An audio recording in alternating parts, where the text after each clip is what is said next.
您从未离开过战场。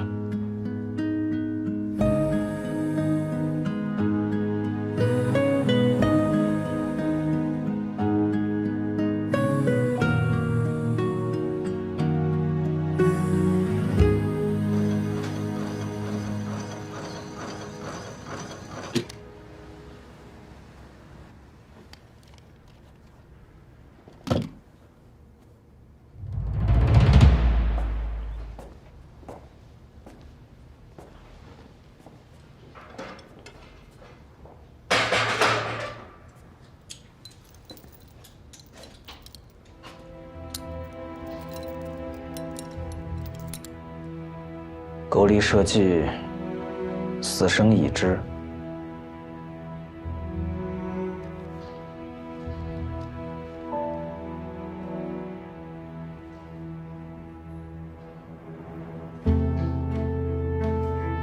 你如果能读懂这句话，你就会明白我的选择。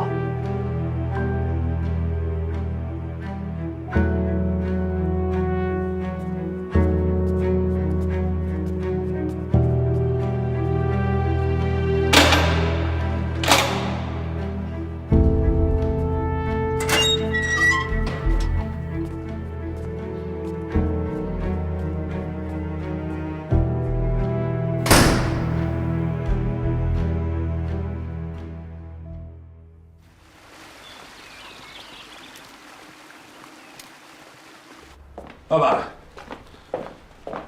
我刚才看了今天的《中央日报》，从四川北上的共产党已经过了会宁。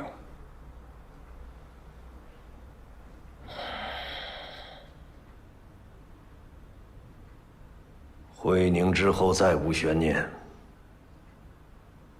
何部长在会上讲，委员长有意在西安设立西北剿共司令部。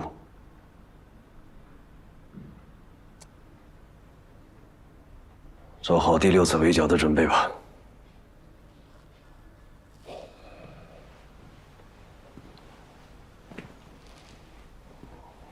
华珍在上海的事情办完了吗？哦，上回听他说假期结束之前肯定能回来。他还在打听窦明远的事情吗？没有。怎么了，爸爸？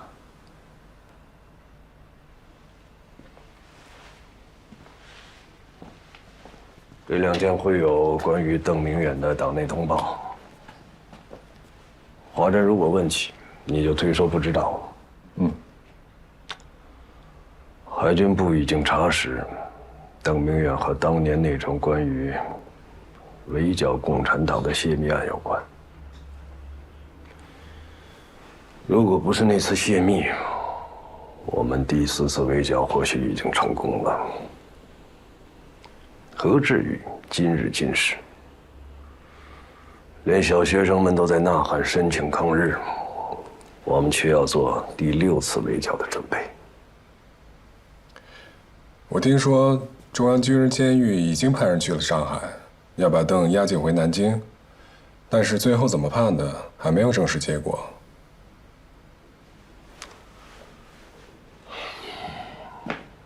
现在已经有了。国部长亲自电令淞沪警备司令部，押解南京，即刻枪决。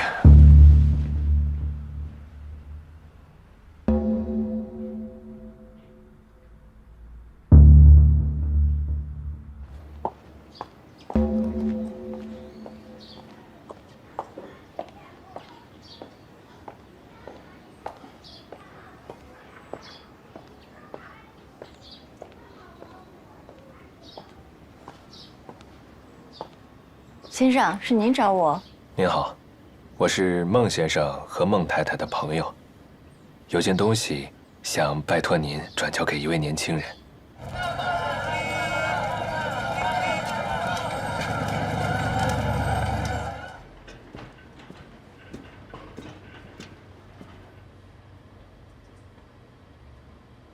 今天我见到了我的老师，他对我说，如果我能读得懂“苟利社稷，死生已知”这句话，就能明白他的选择。他不会无缘无故提到这句话的。你的老师认识我的爸爸妈妈？对，他就是托我来上海，给你们送船票的人。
请问是华真华先生吗？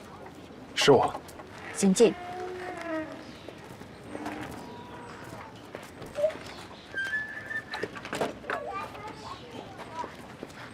华先生，有位先生留了话，让我一定亲手把一封信交给您。稍等一下啊。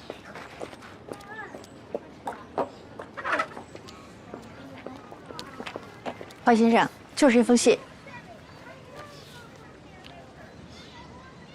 是什么人？我也不认识，他只是说自己是孟先生和孟太太的朋友。张老师，我的字写完了，你快看我写的。好，失陪啊。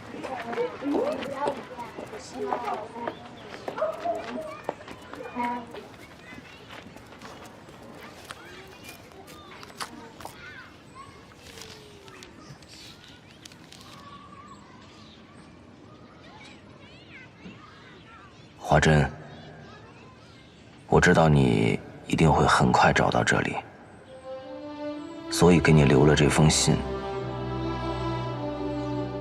很抱歉，终究还是影响到你的人生。我欠你对整件事情的解释，但我想，以我现在的处境，大概没有机会亲口告诉你这些了。希望这封信能够解开你所有的疑惑。5年前，东北3省沦陷，民族救亡势在必行。上海一对姓孟的夫妇，联合沪上数10位爱国商人，结成同盟，秘密支援北方抗日力量。在这之后的几年时间里，他们倾其所有，不仅为北方战场筹钱筹物，更收留了那些父母在战场上牺牲的孩子。那对夫妇就是多慈的父母。放在汇丰银行保险柜里的是多慈父母生前最后一次筹集的资金。在你看到这封信的时候，那笔资金也应该开始运转了。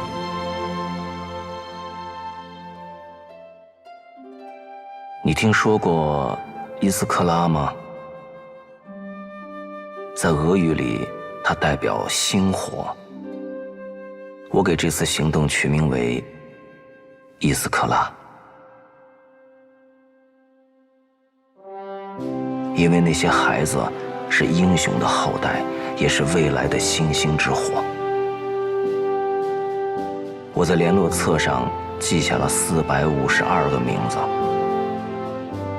都是父母因抗日而牺牲的孩子。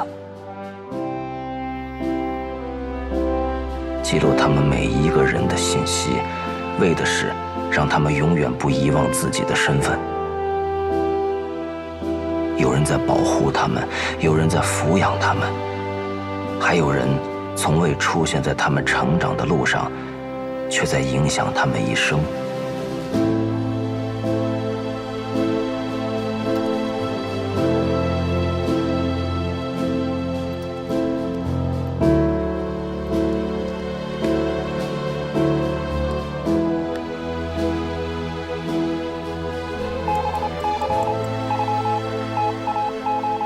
也许将来联络册上还会记下更多的名字，但只要星火不灭，民族就有希望。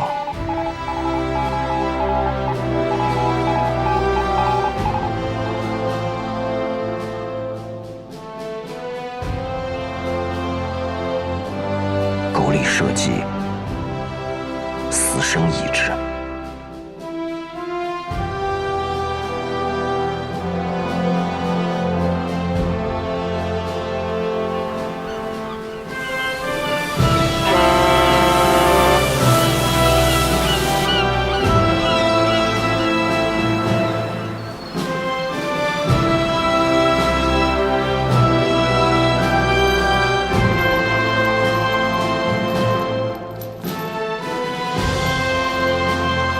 愿你终有一天能够明白我的选择。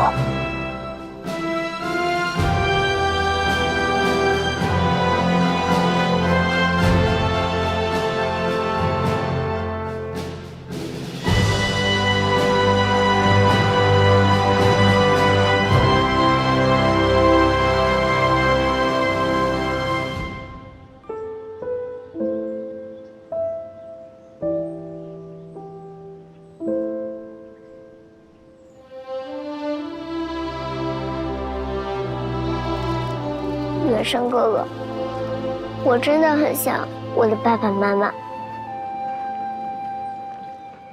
就是了，你的父母，我的老师，还有他们的同志，他们都是真正的英雄。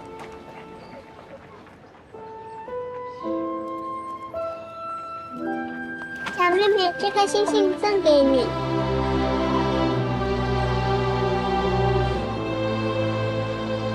谢谢你，不客气。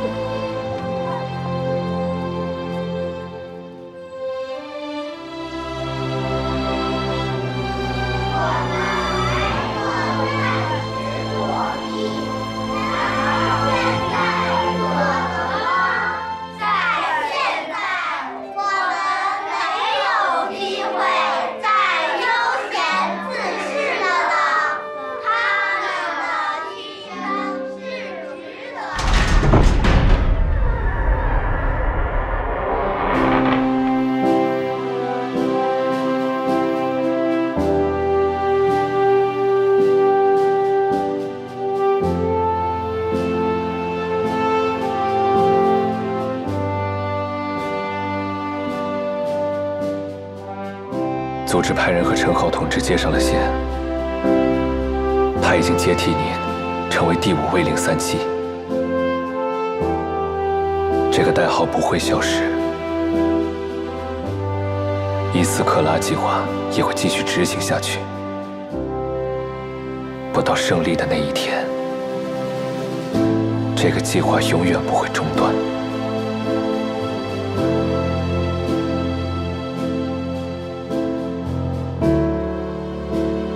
这是党和组织的承诺。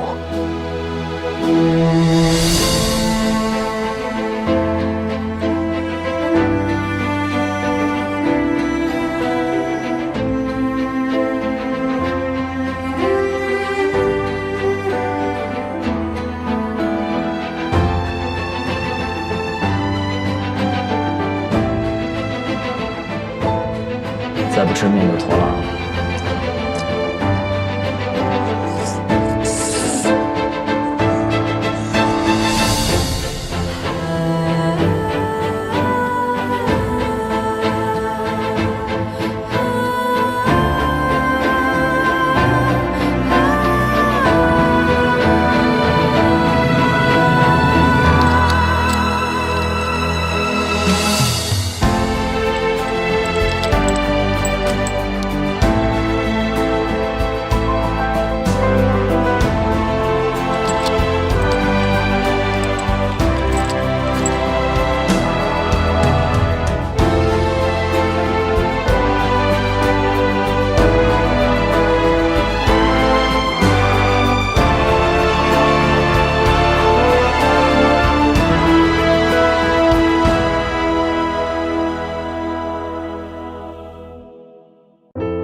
再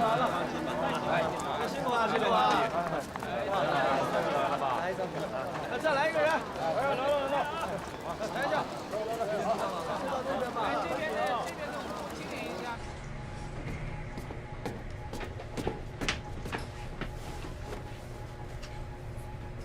おい。何をするつもりだ。君は一人で帰るといい。俺は残る。俺らはもう引き渡しを言い渡された。銀行の金を手に入れて隠れた子供たちを見つけるまでは僕は帰らないぞ。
我跟你交过手，你也是军人，对不对？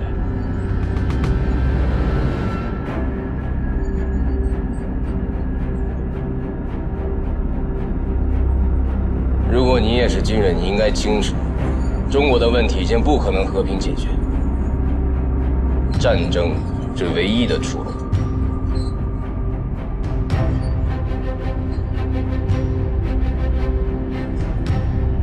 我知道你们的人已经拿走了银行里的那笔钱，就算你能保护那些小孩，也没用。在你们沿海的每一个工业点，通往内陆的每一条新铁路，一切都已经被标注在地图上。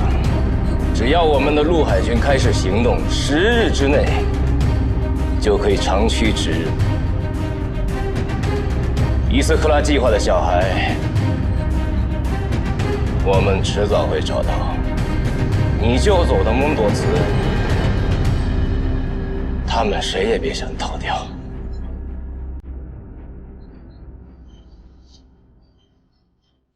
引渡是最后底线，你不该下船。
定化作海底的土壤，就让灵魂归于海浪。如果注定交换生命的重量，听那海风为谁而伤，告诉我胸口跳动着。之前我跟你提过，我的老师邓明远，今天在南京中央军人监狱被执行了枪决，因为他是共产党。这是他留给我的最后一封信。告诉我海平面闪耀着什么？渺小的、火红的、燃烧的执着。如果身影注定消失在那片海的尽头，这一生若不朽，交换万物自由。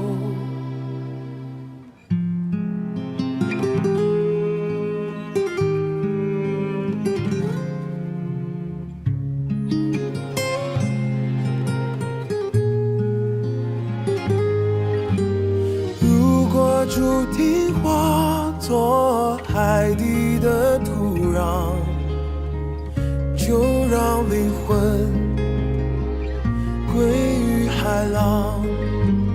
如果注定交换生命的重量，就让海风为你而上，告诉我这件事应该画上句号。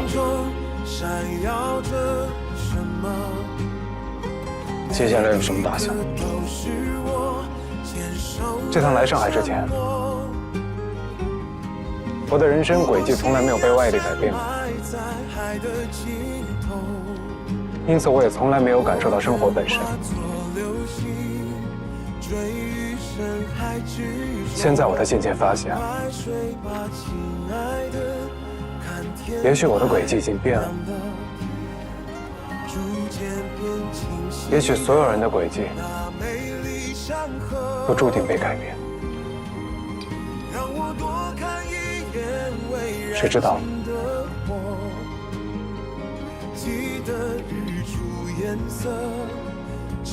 是呀，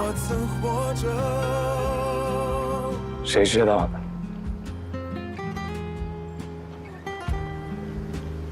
回家吧，你离开家太久了。如果注定化作海底的土壤，回去吧。就让灵魂归于海浪。如果注定交换生命的重量，我愿化作海洋之火。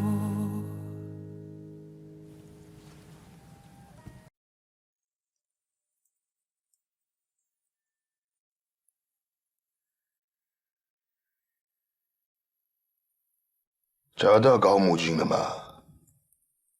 在江边找到了，身上中了2枪，几近身亡。冯科长正在寻找目击者，恐怕还需要点时间。恐怕要成为无头案了吧？您放心，我们一定尽全力缉拿凶手。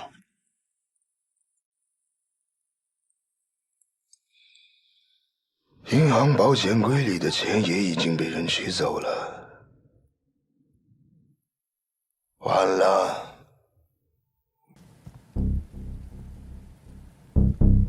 孟家夫妇和共产党绝不仅仅是让那些孩子吃饱饭那么简单。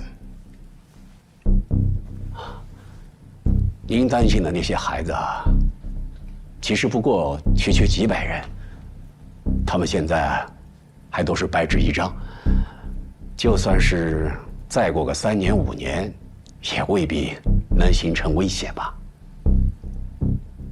戦争として最も怖いことは何か知ってるか？知道战争中最可怕的是什么吗？不是你们在沿海的工业店，也不是越来越多通往内地的铁路。中国的实力并不全在那里。这片土地是原始的，它的根在泥土里，只要下雨、出太阳，稻谷就会生长。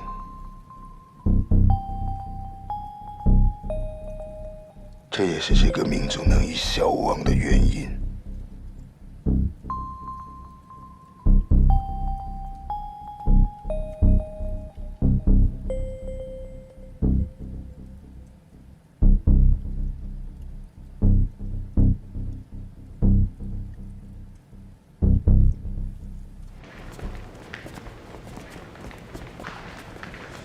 您说，那个李健，到底对我们是什么态度？你指他最后那番话？是啊，什么谷物就会生长，难以消亡。他说这些话是什么意思？难道一边打，还要一边夸？衣兜里只有野心，没有道德的人，说这些话，不过是因为没有3、5天灭掉你，恨得牙痒痒罢了。要是真的以为他在赞美你，或者敬仰你，那就太天真了。可是我们给日本人做事，难道不用搞好关系吗？我要的是累积资本，关系能勉强相互尊重就够了。副局长，反正我就跟着你，那些太过复杂的问题我懒得去想。管云，坐。高木环被杀的这件事儿，看得出来，李健还是很介意。这件事情我确实大意了，可是他也不应该瞒着我们自己下船，他真当自己有3头6臂吗？现在还是一点线索都没有吗？我问过码头巡警了，有人听见过仓库方向的枪声，可是他们赶到的时候就没有人了。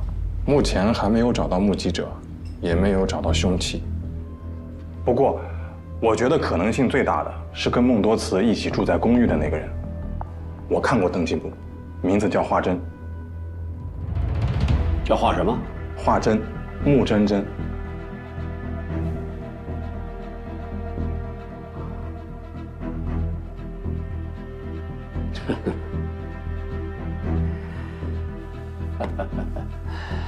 哎呀，冯科长，冯科长，你如果早一点告诉我这事儿，事情也不至于变成现在这样。我不太明白您的意思。别再指引的华珍了，你要把精力放在眼下救国会的那个记者身上。他拍到了不该拍到的照片，这件事远比孟家的案子棘手。那个记者已经在我们手上了，照片也找到了，只不过暂时还没有拿到底片。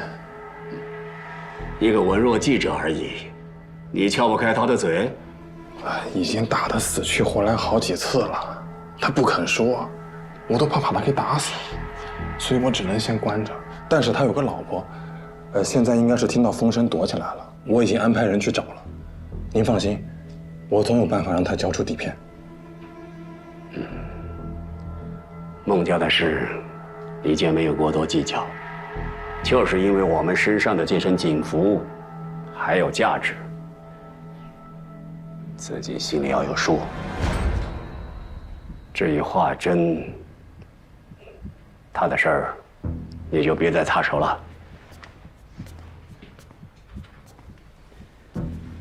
那不查了？别说你，我也未必能查他。你就当他是孙猴子。如果没有如来佛把他压倒在五指山下的本事，就别再插手他的事。否则最后倒霉的还是你和我。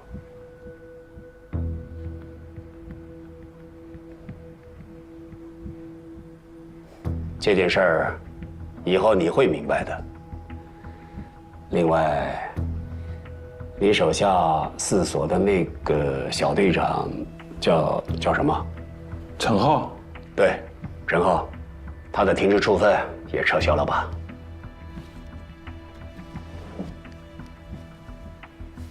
他也是孙猴子。工农局警务处给总局来了封信，感谢陈浩协助他们抓捕凶手。局长也想借此机会缓解一下和洋人之间的关系。站在我的位置，也不想把事情复杂化。到此为止吧。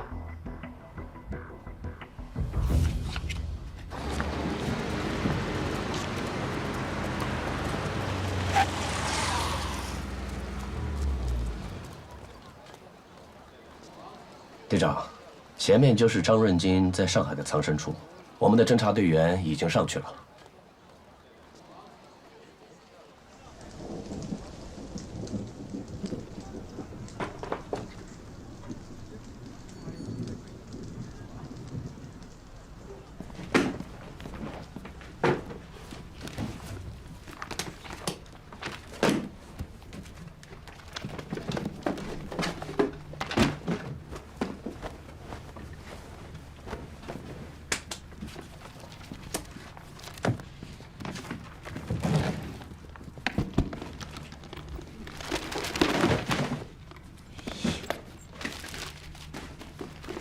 有什么新发现吗？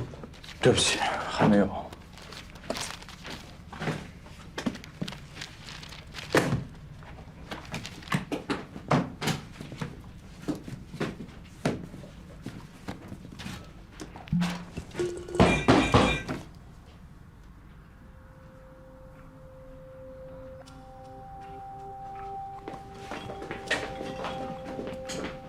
来啦！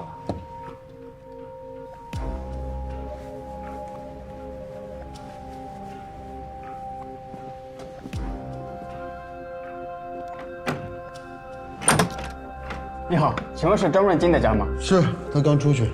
我这里有张先生的信。啊，就搁这吧，他一会儿会来拿的。好嘞。哎，谢谢你啊。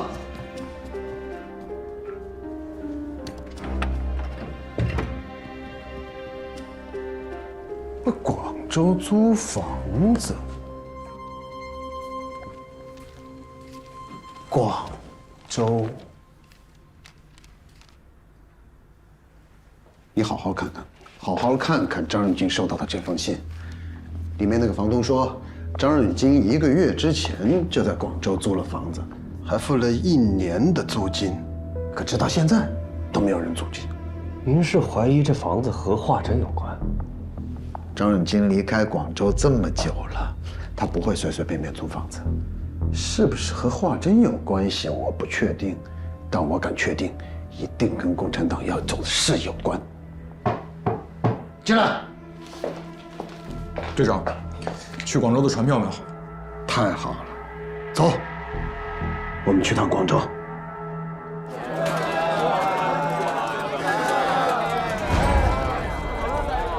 老张自己怎么没来呀？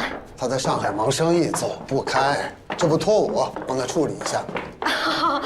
哎，这里啊，他给了我1年的房租，说是帮朋友租的啊，但是都1个月了，一直没人来住。哎，你知不知道是怎么回事啊？这他倒没说呀。您知道他租给什么朋友了吗？只知道是一对带孩子的夫妻，哦，还有一个20来岁的年轻人。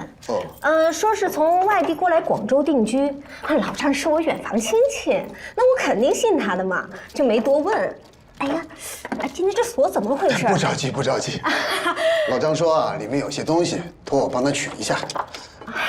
哎，可以了，可以了。来，进来，进来。哎，请进，请进。哎呀，这老张一直没过来住，我也没打扫卫生，这灰有点大，别介意啊。这老张子住的条件还不错啊。哎呀，那是啊。哎呀，其实啊，我呢收了人家房租，人家什么时候来住，我也不用多管。但是刚好我这里啊出了一点点状况。